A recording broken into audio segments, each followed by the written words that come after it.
সহ্য করেন না। কি ব্যাপার চেয়ারম্যান সাহেব, আপনার হাতে ব্যান্ডেজ কেন? তুমি তো শুধু ব্যান্ডেজ দেখছো আর এই আস্তেটে। ভাগ্য ভালো যে আমাকে তুমি কাফনের কাপড়ে মোড়ানো দেখোনি।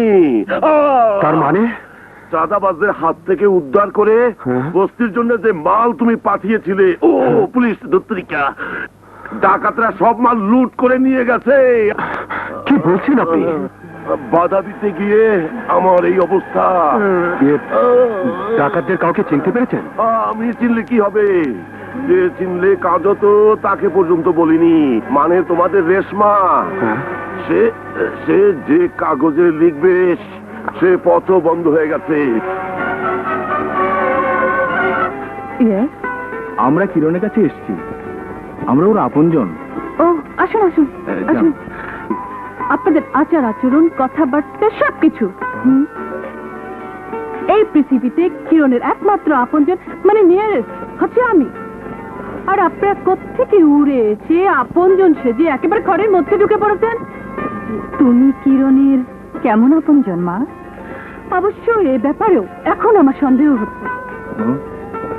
মানে এই যে দেখুন, ওর আসার সময় পার হয়ে গেছে এখন থেকে 2 ঘন্টা আগে। আপনারাই বলুন, যার কথা ঠিক নেই আমার মতো মেয়ে কি তার আপনজন হতে পারে? তুমি ঠিক বলেছো। আজ আসুকো, এর একটা সালিশি না হওয়া পর্যন্ত।